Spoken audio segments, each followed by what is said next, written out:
জাপানের Shibuya rail station. Shibuya rail স্টেশনের থেকে একজন বিশ্ববিদ্যালয়ের শিক্ষক প্রতিদিন তার বিশ্ববিদ্যালয়ে যেতেন, সাথে থাকতো তার কুকুর। যতক্ষণ বিশ্ববিদ্যালয় থেকে না ফিরতেন, তার প্রিয় কুকুর শিবুয়া স্টেশনের বাইরে অপেক্ষা করতেন। একদিন হৃদযন্ত্রের ক্রিয়া বন্ধ হয়ে মারা গেলেন সেই বিশ্ববিদ্যালয়ের শিক্ষক। তার প্রিয় কুকুর বসে থাকলো স্টেশনের বাইরে। এভাবে কেটে গেল অনেক দিন, কিন্তু তার প্রিয় কুকুর হাসিকো সে স্টেশনের বাইরে থেকে আর সরে না। এভাবে কয়েকজন খেয়াল করলে কুকুরটিকে এসে নিয়মিত খাবার দিয়ে যেত। বছরখানেক পরে সেই খবর ছড়িয়ে পড়ে বিশ্বময়। পৃথিবীর বিভিন্ন প্রান্ত থেকে লোকজন এই কুকুরটিকে দেখতে আসতো।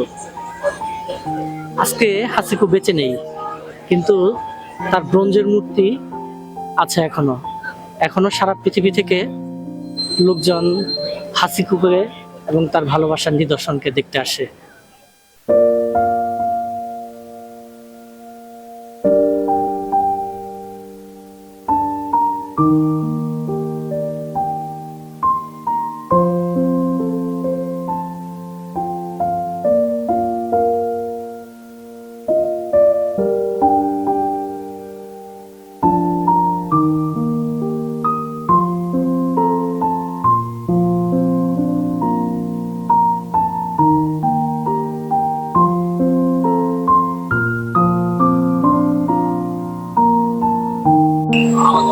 হাসিকোর মূর্তির সাথে একটা ছবি তোলার জন্য এখন কত বড় লম্বা লাইন।